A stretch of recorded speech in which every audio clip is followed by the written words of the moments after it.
बच्चों, मैं Ranvijay Pandey Deoria senior secondary school Deoria के ऑनलाइन क्लास में आप सभी बच्चों का बहुत बहुत स्वागत करता हूं। आइए आज हम लोग कक्षा 7 संस्कृत रुचिरा के चतुर्थ पाठ हास्य बाल कवि सम्मेलनम की व्याख्या का अध्ययन करेंगे। देखेंगे हास्य बाल कवि सम्मेलन, हंसी बिखेरने वाले बाल कवियों का सम्मेलन। इसमें अव्यय पद का प्रयोग किया गया है। अव्यय वह शब्दांश है जो जिसका रूप किसी लिंग वचन कारक के अनुसार परिवर्तन ना हो, उसे अव्यय कहते हैं। जैसे यथा, तथा, भांति, तरह, अनेक, उप आदि जो अव्यय शब्द हैं। तो यहाँ देखेंगे इन्हीं शब्दों का प्रयोग अधिक किया गया है। तो आइए, विविध वेशभूषाधारिणः चत्वारः बालकवयः मंचस्य उपरि उपविष्टा सन्ति। कह रहे हैं विविध अनेकों प्रकार के, विविध अनेक, वेशभूषाधारिण है। वेशभूषा अर्थात अनेकों प्रकार के कपड़ों से सुसज्जित, रंग बिरंगे कपड़ों से सुसज्जित। चत्वारः चार, बाल कवि, बाल कवि, मंचस्य मंच के ऊपर उपविष्टा सन्ति बैठे हुए हैं। देखिए अनेकों प्रकार विविध वेशभूषा धारण है, अनेकों प्रकार के वेशभूषा को धारण किए हुए चार बाल कवि मंच के ऊपर बैठे हुए हैं। अधः श्रोतारः हास्य कविता श्रवणाय, अधः माने नीचे, श्रोतारः माने श्रोतागण, हास्य कविता श्रवणाय हंसी की कविता को सुनने के उत्सुक, उत्सुक माने लालायित, संति माने हैं, कोलाहलम च कुर्वन्ति शोर कर रहे हैं। कोलाहल माने शोर, कुर्वन्ति माने करते हैं, च माने और। देखिए अधः श्रोतारः हास्य कविता श्रवणाय, नीचे श्रोतागण हंसी की कविता को सुनने के लिए उत्सुक हैं और शोर कर रहे हैं।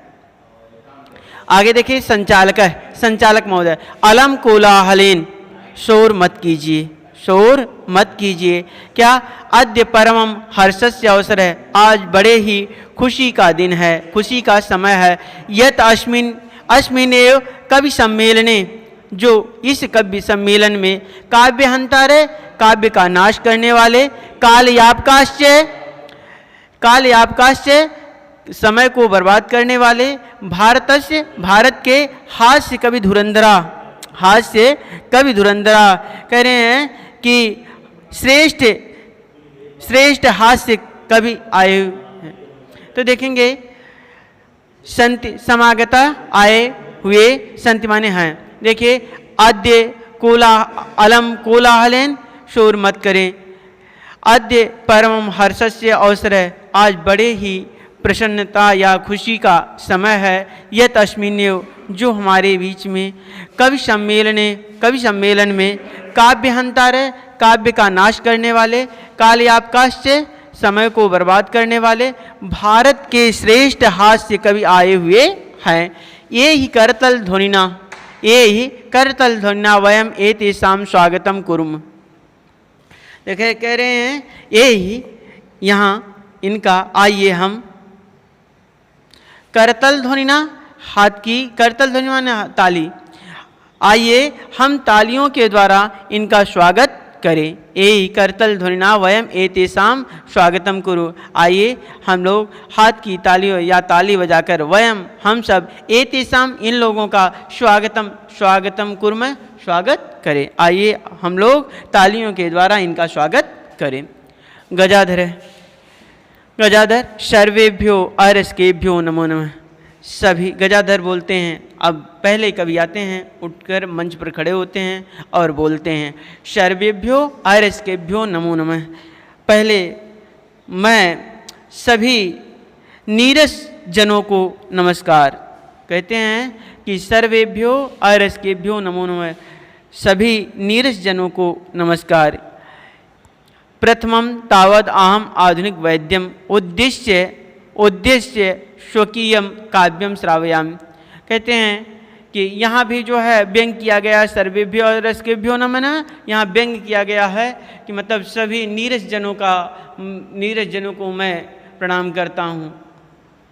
क्योंकि यहाँ हंसी के लिए जो है ये व्यंग किए हैं। प्रथमम, वह कहते हैं प्रथमम पहले, तावद अहम आधुनिक, हम आधुनिक, वर्तमान समय के वैद्य डॉक्टर उद्देश्य स्वकीयम उद्देश्य मानकर करें काव्यम श्रावयाम कविता सुनाता हूँ। पहले मैं आधुनिक वैद्य के बारे में अपनी कविता सुनाता हूँ। तो क्या कविता उनके?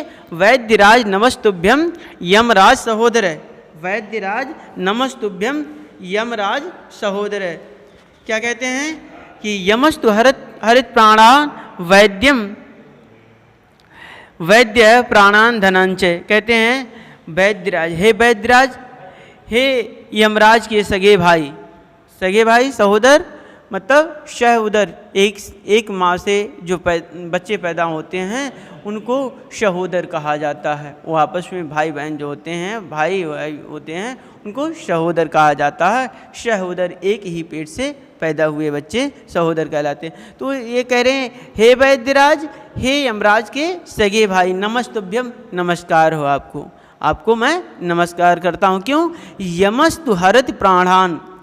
यम तो केवल प्राण को हरता है, यमराज तो केवल प्राणों का हरण करता है। वैद्य है प्राणान धनांच, वैद्य प्राण और धन दोनों का हरण करता है। सर्वे उच्चई हसंती, सभी लोग तेज से हंसते हैं।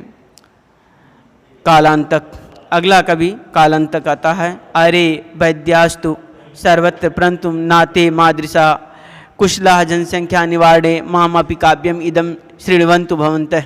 अरे वैद्यास्तु सर्वत्र, अरे वैद्य तो सब जगह मिल जाते हैं, वैद्य तो सब जगह मिल जाते हैं, परंतु नाते मादृशा, ना परंतु मेरे जैसा, मादृशा मान मेरे जैसा, जनसंख्या निवारणो कुशला, मतलब मेरे जैसा जनसंख्या को कम करने में कुशल नहीं कोई। मादृशा मेरे जैसा जनसंख्या को कम करने में कोई कुशल नहीं है। माम अपि काव्यम इदम श्रृण्वन्तु भवन्तः, मेरी भी कविता को सुनिए, मेरी भी कविता को सुनिए। कौन सी कविता सुनिए?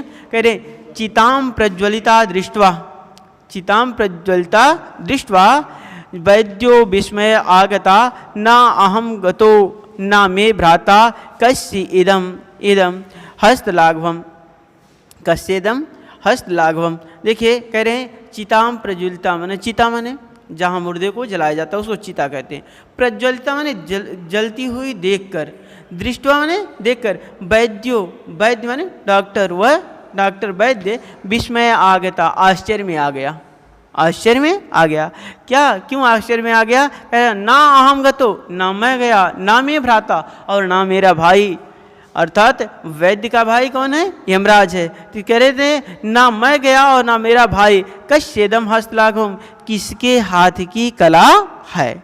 कस्येदम, यह किसके, हस्त माने हाथ की, लाघव माने कला, किसके हाथों की, फिर किसके हाथों की कला है। देखेंगे फिर से, चिताम प्रज्वलिता दृष्ट्वा, चिता जलती, वैद्य जो है, एक वैद्य जलती हुई चिता को देखकर, एक वैद्यो विस्मयवागत, एक वैद्य जलती हुई चिता को देखकर आश्चर्य में आ गया और वह सोचने लगा क्या, कि ना अहम गतो, ना मैं गया और ना यमराज, यह किसके, यह ना मैं गया और ना मेरा भाई अर्थात यमराज, यह किसके हाथ की कला है कि इतनी जनसंख्या में लोग मरे हुए हैं, यह किसके हाथ की कला है।